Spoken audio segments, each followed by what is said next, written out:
And this is a problem. Because now, people might not care about, taking care of the environment anymore because of this problem. Yes? It's not like we're defending violence as an end. We said violence creates spaces for more moderate groups to come in and engage the state. Yeah, but the problem is that other people who like violence might also just come into the cause. So there's just more violence. And violence might just spiral out of control. And if violence spirals out of control, there's more human rights abuse, which you're trying to protect. And it doesn't really solve the issue of protecting the environment, right? You haven't really gotten to why, to how this violence is going to protect the environment. So that's a problem. Had you gotten to that, maybe I would take that into consideration. Sit down, sir. Are there any pins on that chair? Now, the other thing is that, if people don't care about this movement, then it's going to lead to a situation where these people don't achieve their cause. They won't achieve their cause because now we have a situation where some people are against using violence to get attention for this thing, and then it shifts the balance, and then at the end of the day, we don't necessarily, protect the environment, which is what we're trying to do here. So what have I shown you today? Let's sit down, it's time up. What I've shown you is that, they haven't really gotten to how violence is going to help protect the environment. And over and above that, we have this problem of violence not working in this situation, because violence has worked in different situations where all your basic rights are being taken away. In this situation, people still have basic rights and people are still able to survive. And I've shown you how it's the role of the state to police this and not individuals, and how when individuals do this, it might lead to a situation that's out of control, and how violence may spiral out of control. And Claudia is going to come here and offer summary for our case. Thank you.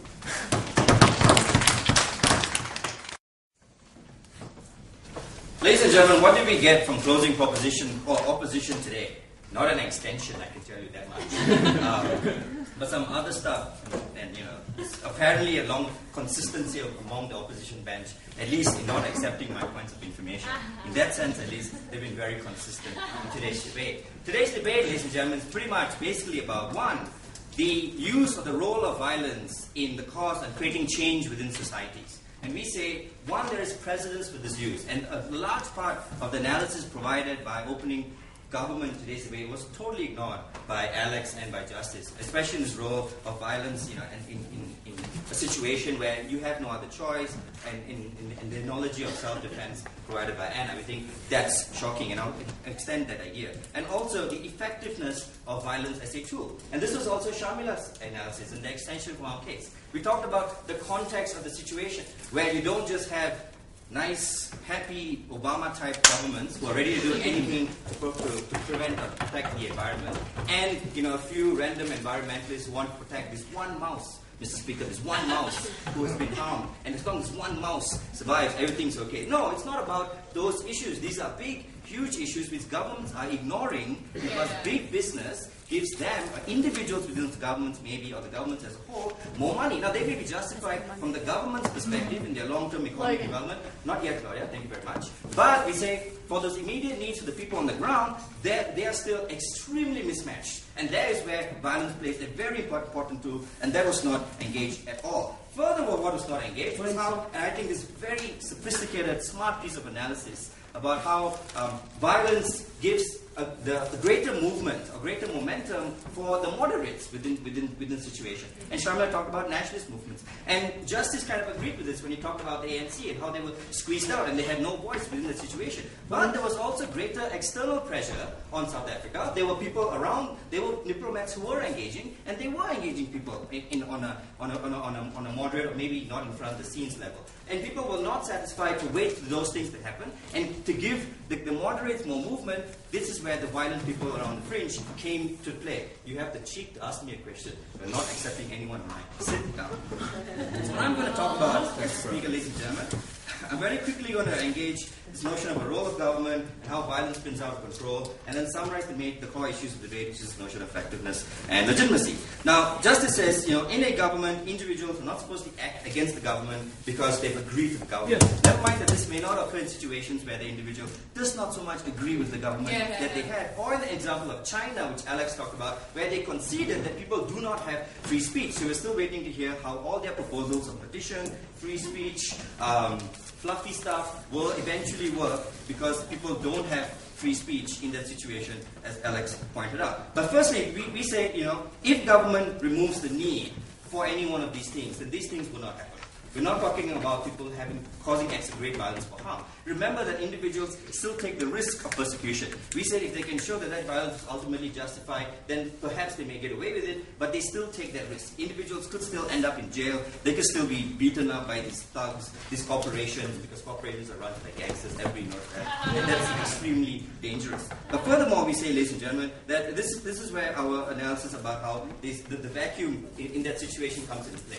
Legislation has a spirit behind the legislation. This is even when governments try to do things. But before a government can fully and fairly enforce the legislation, people, and if you leave it up to individuals, it's very nice to say we have this law, now individuals can go and enforce these laws. But then you still need to have enough momentum to bring this law to court. You need to get people to be willing to persecute this company. You need to be able to make sure this gets through all the legal processes. And if you're trying to take out a corporation like Shell, that means hundreds of thousands of millions of dollars fighting fighting a whole legion of lawyers. I'll take justice. Isn't it undermining the government in place?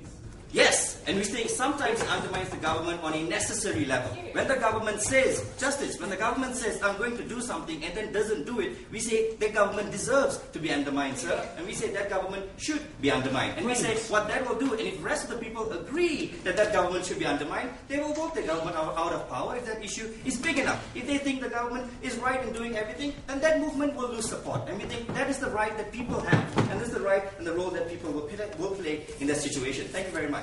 Secondly, he says, violence will spiral out of control. Suddenly, everybody will go around and become violent and start killing each other. We say there's a big difference from people becoming violent to save trees and people becoming violent to save everybody else. Or to be violent to beat people in the bar.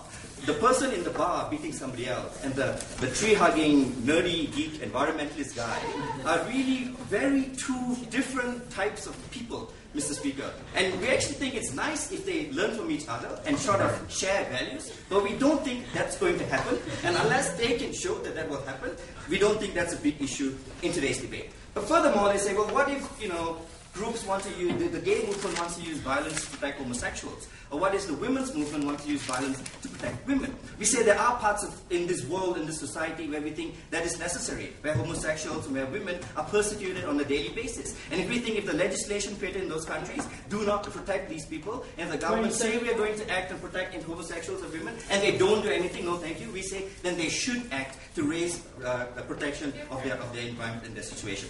Jesse, I will entertain you because you were my student. Well, as I argued, and Justice implied when he kind of repeated my argument, isn't there a difficulty in countries responding with force to these acts of violence? I like the fact that you just, knifed your opposing team. But, no, and this is the part that you were trying to bring to, I think, perhaps this early part of the debate about ineffectiveness and about how it harms the movement, which things Shamna's pretty much deal with. They said that violence is greatly outmatched by the government and groups are too small. Is that what you're referring to?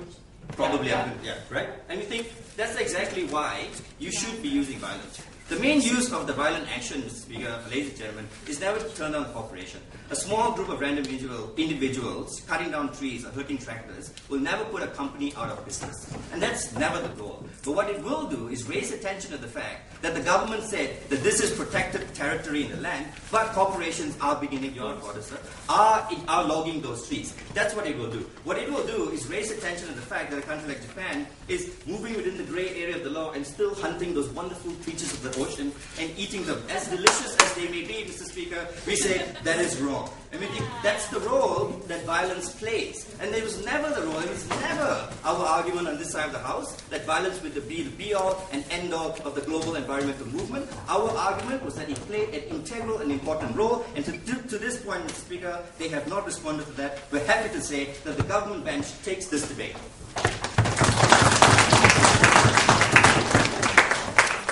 thank the Shoeless Wonder and call on Claudia to conclude this debate. Yeah.